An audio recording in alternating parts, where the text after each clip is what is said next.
Welcome to Lineups and Lures, where the talk runs from the dugouts to drift boats. We're all about the games we play and the waters we fish, the stories, the rivalries, the moments that keep us coming back. If it happens under the lights or out on the water, we're in. This is Lineups and Lures. We're going to start off with a little bit of fishing talk because it's spring here in Portland and there's a lot of fishing opportunities going on. So I've heard. Yes. Well, I would invite you out, but I know you don't like trout fishing, so you haven't got that invite. I don't think that's been the issue. I think the issue is I've been chained to the desk. Desk. And then freshman baseball every afternoon. So, you know. It keeps you busy. That's why you go fish in the mornings, and then you got all afternoon to do what you need to do. When I got your schedule.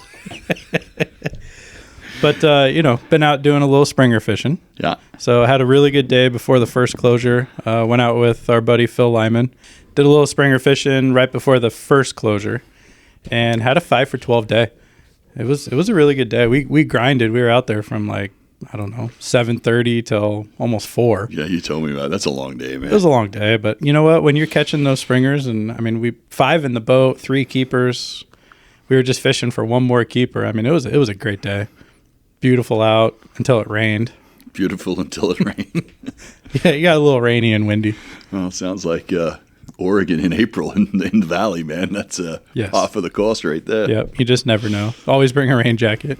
And then went out again last Friday on the first day of the reopener. And wouldn't you know it, that they just kind of dumped a bunch of water in there and all kinds of debris all over the river, and nobody was catching fish. Yeah, no, the ODFW has a fun way of releasing water out of dams when fishing season is around, and then magically not needing to do it until later. So yeah, it's crazy. But I heard one report that one of the fish checkers checked in 60 boats for 3 fish. That sounds like a waste of gasoline, especially in today's economy. Right? Yeah. So it was a rough day out there. And had one snag and lost all of our gear. So not only do we not catch any fish, we lost the whole setup, which is never fun. Yeah, it's not at $30-$40 a setup either. I mean, a flash has got to be $20 these days, doesn't it? Absolutely. Yeah, no, that's probably $35-$40 a setup. Yes. So I think my springer season is probably over. Okay. I know it reopens again this weekend, but I'm not going to be able to get out. And with the water levels and the counts are That's not dropping. The reason you're not going springer fishing. I mean, I could have arranged my schedule on a way to do it. I got baseball this weekend. I don't know what you're talking about. You gotta be standing in the Deschutes, you lion sack. Well, you know what? Well, that's tomorrow. We'll get to the Deschutes fishing in a second. I mean, we might as well talk about it now then. So made the trip over 2 weeks ago on a fishing Friday. And Fishing Friday? Fridays are for fishing. You know, it used to be golfing Fridays. We used to golf every Friday. That was a long, long time ago. It was. But I traded the golf clubs in for the fly rod, so. It's probably not a bad decision. But we went over, me, Chad Jackson, and Connor Woyan, and did a float on the Deschutes, which normally I wouldn't do one that early, fishing the salmon fly hatch. But it's been warm, though. Yeah, the weather we've had, the bugs were definitely out. The fish weren't necessarily keying in on the big bugs, but on the littler stuff, it was going pretty well. So between the 3 of us, we probably had 20 dry fly fish caught, which is it's a pretty good day for, not being out with a guide, not really knowing all the spots to fish, and probably spooking more fish than we caught. But we got about 20. It was a good day. There you go. So we fished the Deschutes. Was that last year or the year before? During Memorial Day weekend? Let's see here. It wasn't last year because I don't think Kiddo was back yet from ACL surgery, so it would have been 2 years ago. Yeah. We went over and, when I saw the rattlesnake, that was enough. That was the end of my day trouncing up and down the Deschutes banks, but yeah. Yes, yeah. Unfortunately, again, with the warmer weather, they've been out. Oh, I bet they have. We were out in early May, and I ran into a big snake. I don't know if it was a rattlesnake or a gopher snake, but I turned and was out of there. Yeah, 180 and whoosh. Yeah. Well, I tripped and fell, and then I was out of there. Yeah, not fun. But I didn't break anything or any equipment, so I mean, that's a win. And you didn't get bitten. Exactly. And then I also, I was in Bend a couple weeks ago. We had an off weekend, and I went up to Little Lava Lake and Crane Prairie. Okay. Two places that I've fished crane prairie a few times in my float tube, but got to go up to Little Lava Lake, and I had never fished up there. And there's 3 little mountain peaks poking out just beyond the lake. I mean, it's a beautiful place to fish. Right. So I get up there and I just see all these rings on the water, and this old timer pulls up next to me and he's like, "Oh, looks like we got a hatch going on." And I'm like, "Oh, okay." So started dry fly fishing and probably had a 20 fish, 25 fish day, all on dry flies, lake fishing, and not a single fish under about 14 inches. So pretty epic day on the lake. You don't get too many of those. I'll just have to take your word for it. Yeah, even dodged a thunderstorm on the way in. Well, there you go. Yeah, it's those metal poles with the thunder and lightning. That's probably a good combination. Yeah, literally, I was on the other side of the lake, saw the thunderstorm coming in, didn't see any lightning, so I kind of waited till I saw lightning. Kept getting closer and closer. Saw the lightning, was like, all right, I'm out. I got my boat loaded in my truck, closed my door, skies opened up, and dumped rain. I believe it. Like, I couldn't have timed that any better. Well, good day. So it's been some good fishing, and I'm excited. We got the Bend Memorial Day tournament this weekend, so I'm going to go over a day or two early and stay a day later. And all the trout rivers open on Friday, so I get to go out and fish the upper Deschutes, maybe Tulamolo Creek, kind of all the stuff that's been closed for the last 6-8 months. So it'll be nice to get on those waters and do one more day on the Deschutes on Thursday on my way over, probably fish Trout Creek and see if I can get some more on the dry fly. So I know you've done a little bit of fly fishing, but that dry fly bite it's pretty awesome. I just got to get semi-retired like you. I mean, that's what I need to get to. So I'll get there about 15 years from now, and I'll be out there with you. Yeah. Well, looking forward to some good fishing this week, and I'll give you a report when I get back. I appreciate it. Hey there, I'm Chad with Jackson Painting and Remodel, and if you're looking to give your home a fresh new look, you've come to the right place. Whether you need a bold new color for your living room or a fresh coat to brighten up your home's exterior, my team and I have got you covered. We specialize in both indoor and outdoor painting, using only the best materials to make sure your space looks amazing and stands the test of time. If you're ready to transform your home, visit jacksonpainting.com. I'd love to come by, chat about your ideas, and give you a free estimate. At Jackson Painting and Remodel, we don't just paint, we make your vision a reality. Again, visit jacksonpainting.com or call 503-620-2600. Let's talk some Mariners baseball. Oh, this is going to be hard to do, but yes, okay. I mean, there's so many different directions we can take this. Whew. Let's start with some positives. Okay. It's nice to see Colt Emerson at the major league level. Yeah. It's nice to see him get that first hit. You put the ball over the wall, pretty good way to start. Absolutely. Yeah, I mean, we can go a lot of directions here. I think I'm still in the camp, and I said this earlier, of, as the great Aaron Rodgers once said, RELAX.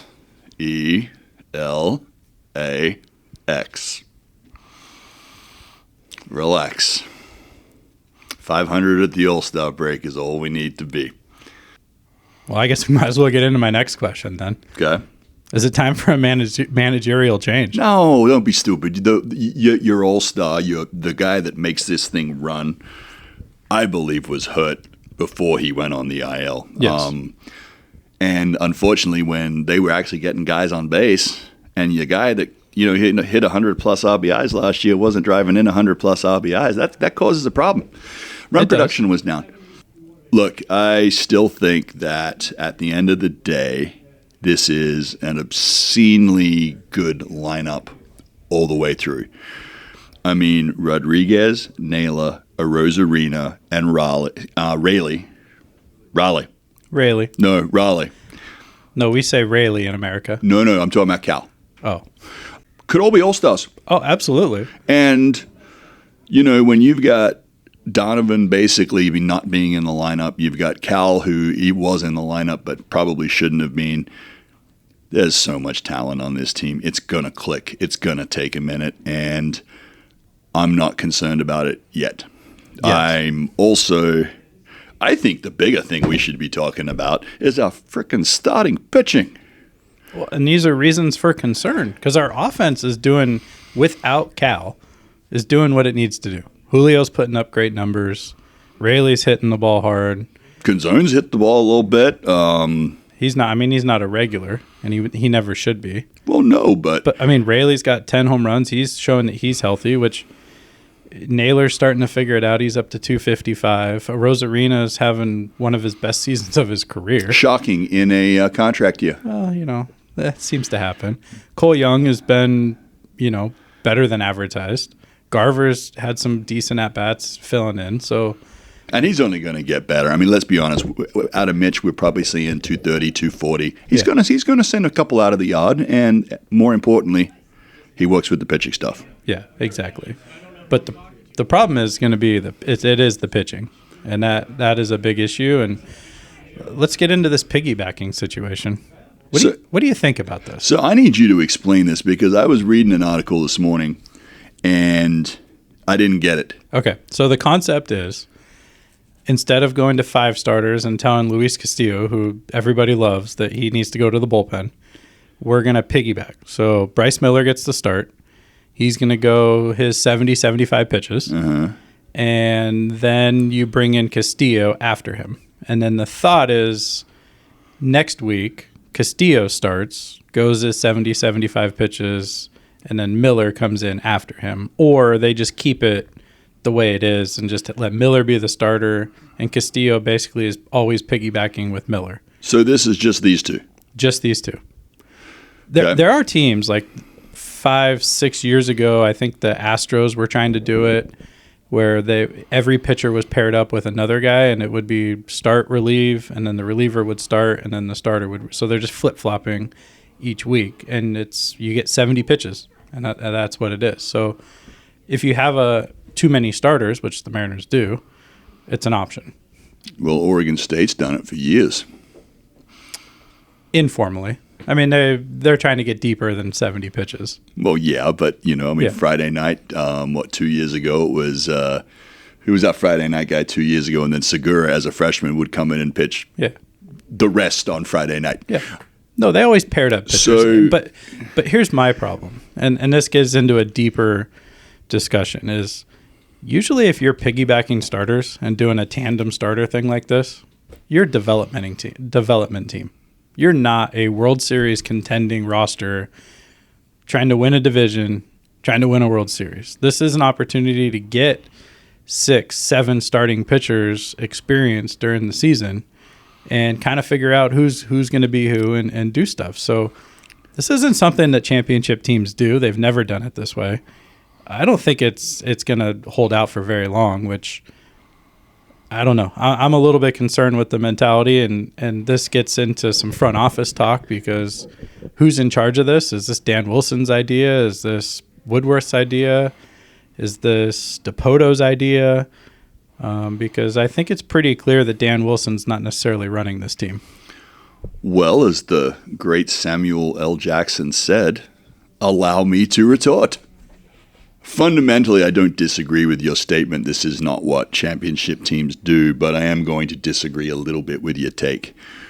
The reality is you need 3 starting pitchers in the playoffs. Maybe 4. Maybe. And plenty of guys have run it with 3, and quite frankly, the Diamondbacks run it with 2 20 years ago with Kurt and Randy. Yeah. So, look, at the end of the day, your dudes are Gilbert, Kirby, and Wu. Fact. Those are your 3 dudes. Those are your 3 starters in the playoffs right now today. And I highly doubt that would change anytime soon. Correct. I firmly believe that they are trying to do whatever they can to get Rivas out of his funk so that they can move on with him before the trade deadline, and he will be packaged in with something else, someone else for something else. Fact. He ain't going to pitch in the playoffs this year. I love him. He's been great for Seattle. I love everything he did. He's been a consummate professional in his time here. But once again, Father Time won again. And that happens. And when you have a guy, well, you have 2 other guys in Hancock and Anderson, and I think Anderson may well be in the rotation by the end of the year. He might be in the rotation by the All-Star break, especially if you can move on from Castillo sooner rather than later. But even if you move on from Castillo, you still have Gilbert, Hancock, Wu, Kirby, Miller. There's your 5-man rotation right there. Anderson becomes 6. I understand that. Look, I think if Seattle is serious about going and winning a World Series, they are a middle-of-the-lineup bat short currently. I think you are going to see some combination. To move Castillo, you're going to have to throw in something young, and that guy might well be Bryce Miller or Hancock. One of those two guys is not on the roster at the end of the year because you got to give up some young talent to A, offset the salary, and B, if you're going to want an all-star bat, they're going to want a potential all-star pitcher. Emerson and Miller both provide that, and then maybe there has to be another piece of the puzzle from AA or AAA. Kate Anderson ain't going anywhere. Those first 3 guys aren't going anywhere. Logan Gilbert, maybe. I mean, he's going to get paid a lot of money, and right now he's not pitching like a number 1. It's early. Let's pump the brakes. We're 10 starts into this. He's pitching to us almost a 5 ERA. He's struggling. Yeah, but he's also pitched very well for a long time. Yeah. All right. So if you're the Mariners and the other team that I'm going to suggest, would you make this deal? Castillo, Bryce Miller, Canzone for Mike Trout. Well, that's my trade idea. You stole my idea. I literally called you on the telephone. So don't be telling you this is my trade idea. But would you move those 3 guys I literally went to the Angels game last week, and I got on the phone and I called you, and I said, Mike Trout needs to come to Seattle. You're stealing my shit here. Yes, I am. I just beat you to it. That's okay. I mean, does that get the deal done? So Luis is gone. That's fine. The Angels are not in a position to win anytime soon. You are essentially trading Miller for Trout, and the rest is window dressing, let's be honest. Canzone's not bad. No, Canzone's not bad, but he's not the eye of the prize here is Miller. Yes. If I'm the Angels, I'm making some phone calls to see if I can get anything else. We ain't the only one that's going to be in that game. No. And our biggest competition is going to be the Bronx, New York, who knows what they'll do. So the answer is on that deal, yeah, I think that works for both people. We get an aging superstar that we're going to have to pay. And the other question to be is, are we have to pay him all the money, or are they paying him some of the money? Well, you would think if you're swapping Castillo for Trout money. Castillo's done at the end of the year, though. Yeah, which is why it's a perfect deal for him. Perfect deal for them. It's not a great deal for us. Now we're paying $50 million for a guy that probably is not going to hit his weight in 2 years. You never know. I mean, how many more years does he have left on his contract? I think he's got like 5.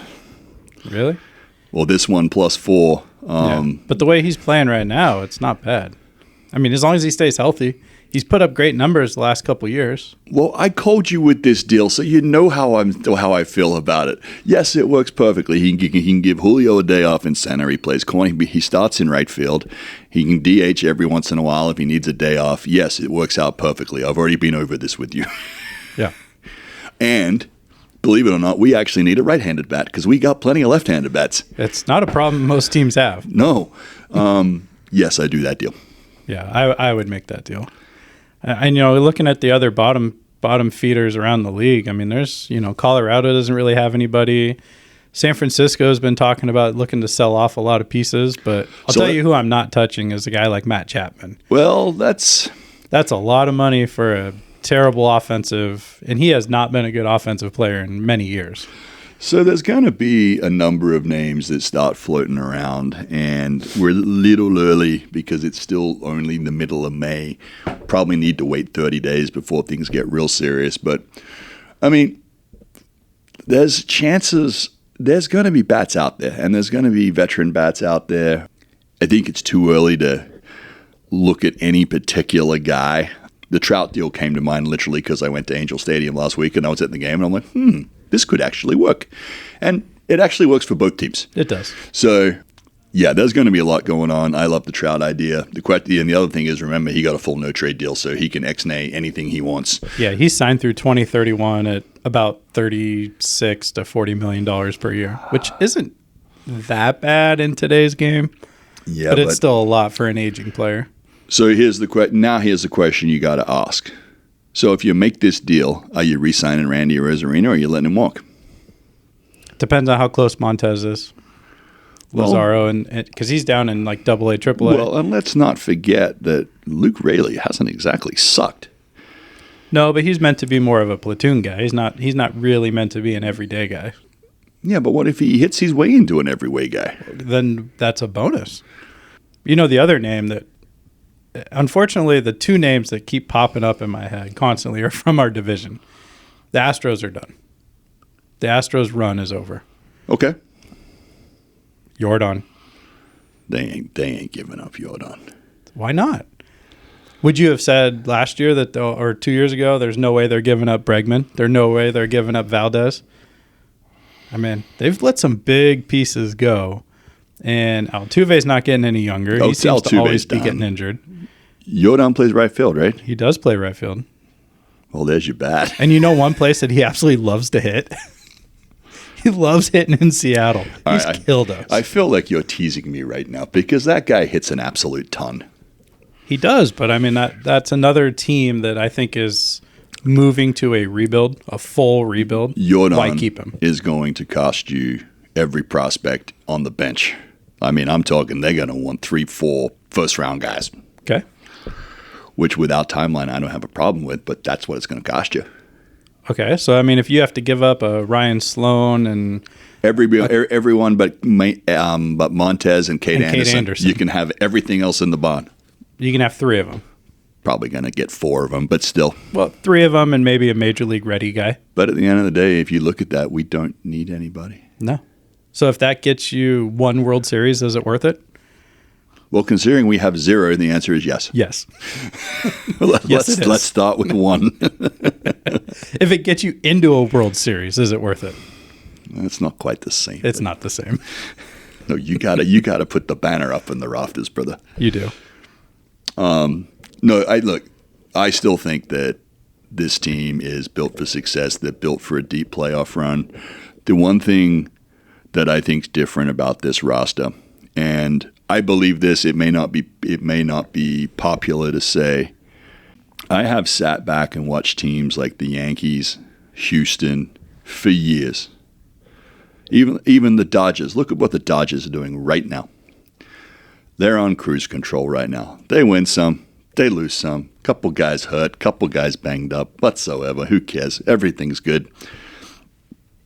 August comes along and they go 22-4. And they go, it's go time.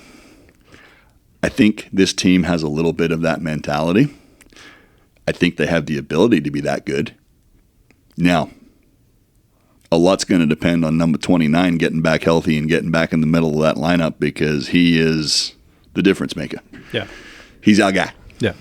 So I think he needs to come back healthy, get back on a run. I mean, he put that team on his back last year, and that's okay. I mean, Aaron Judge puts the Yankees on his back every year. So if he wants to, and he was considered in the same breath as Aaron Judge last year, if you want to be considered in that rarefied air, you got to play like it. So let's see what he does. And if he gets back, I think the pitching staff will figure it out.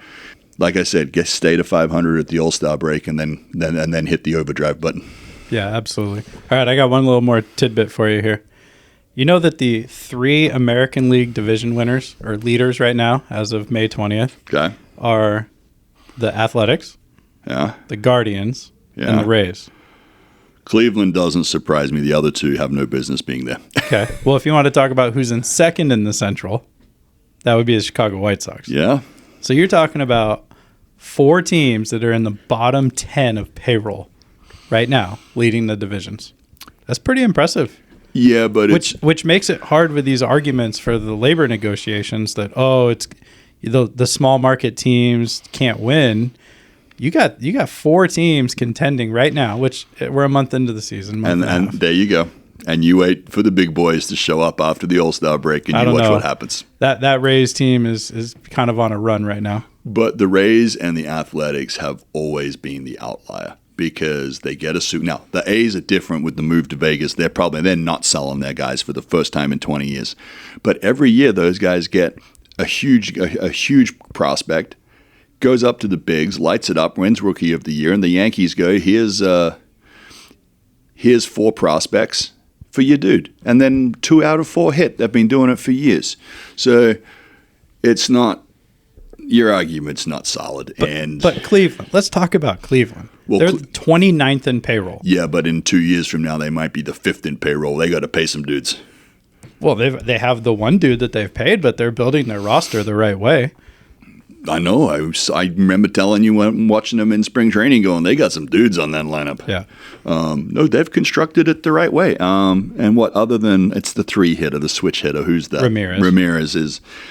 But, you know, they got my guy. Their right fielder, I think, is going to be somebody. Kwan's doing his thing. I mean, he's not doing his thing right now, but I think he will go back to doing his thing. Yeah. Well, he's back in left field now, so I'm wondering if they made that switch because they tried to move him to center. He's been having a terrible offense this season, which is killing my fantasy team. So they move him back to left. Maybe he gets more comfortable, turns it around. Yeah, baseball's funny that way. I mean, you know, some guys like to hit in a certain spot in the lineup. Some guys want to play in a certain spot in the field, and you wouldn't think something like that would make a difference, but baseball's a funny game that way. So yeah, absolutely. Want one-on-one coaching that makes a real difference? At Portland Baseball Club, our private lessons give players the focused attention they need to master their game. Work directly with top PBC coaches on your swing, pitching mechanics, fielding footwork, catching, whatever your game needs most. Every session is customized to your goals, your skill level, and your season, helping you see results fast. Train smarter, not just harder, and take your performance to the next level. Book your private lessons today at portlandbaseballclub.com.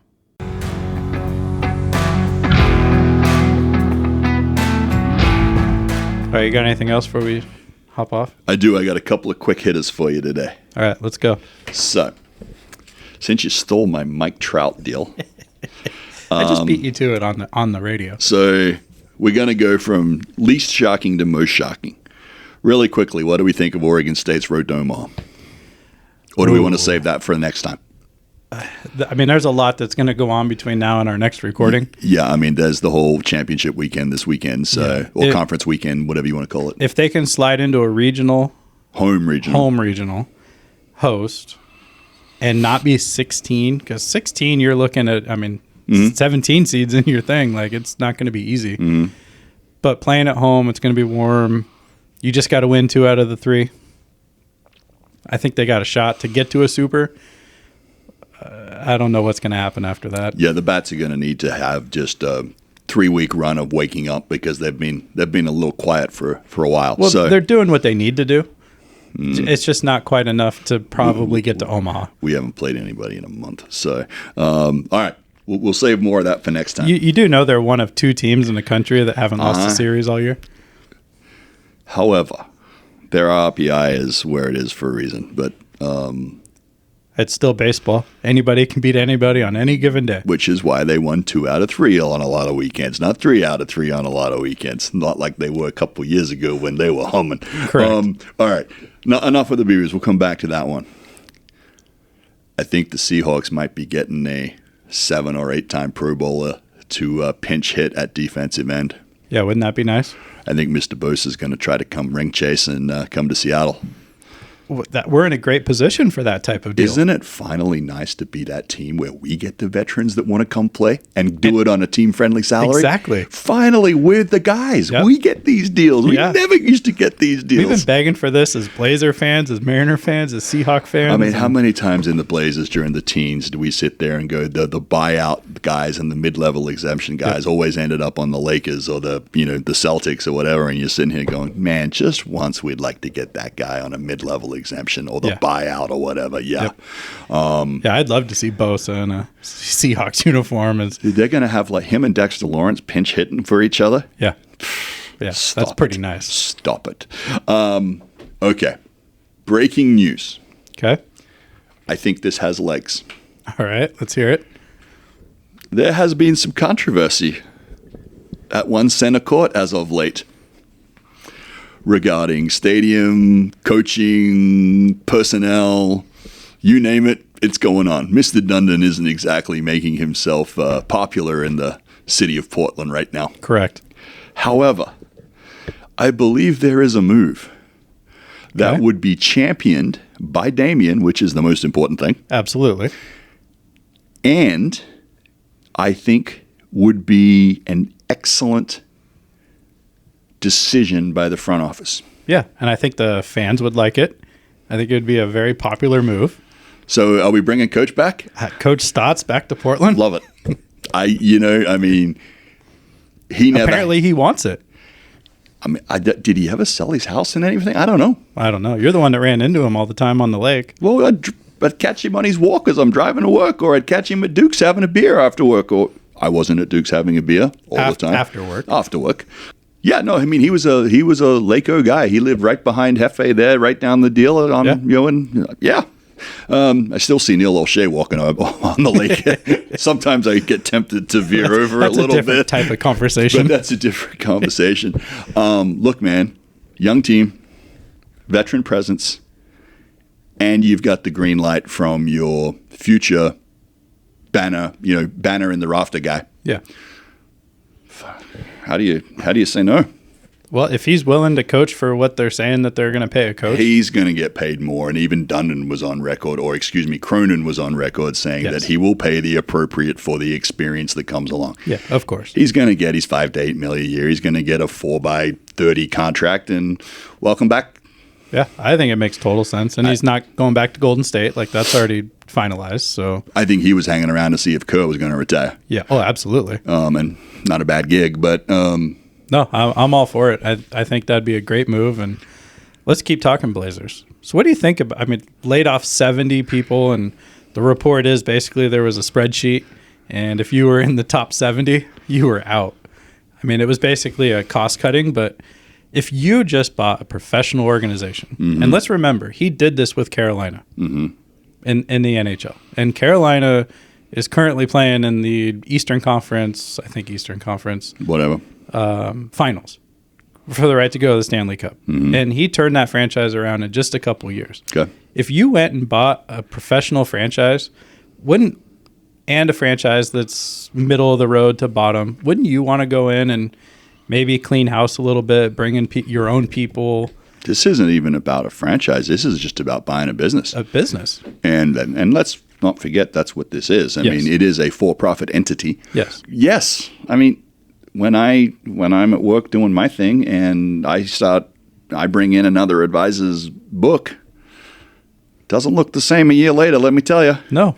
And that's what you do. I don't have a problem with it at all. And I think we have such a lack of things to talk about in this town that people make mountains out of molehills. And at the end of the day, he's a business owner doing business owner things. And quite frankly, I'd be surprised if he wasn't doing this.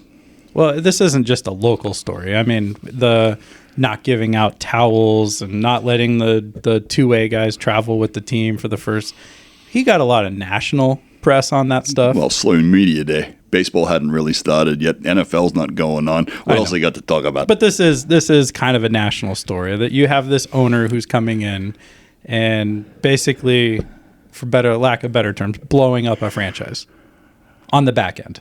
Yeah, the on-court product is fantastic. Has not been blown up. Yeah, okay. So he's going out and he's getting people. He's going to bring in people that he wants to work with, probably that he trusts, that have experience. It's new blood. It's a new mentality.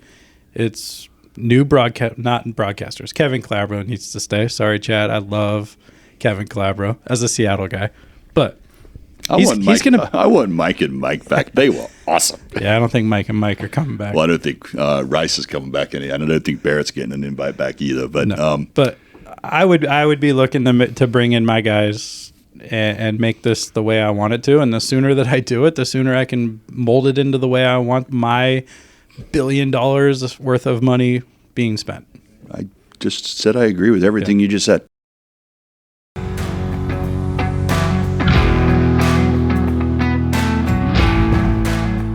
Enjoyed Lineups and Lures? Like, share, and rate the show to help us grow. Don't forget to subscribe so you never miss an episode. Thanks for listening, and catch you next time on Lineups and Lures.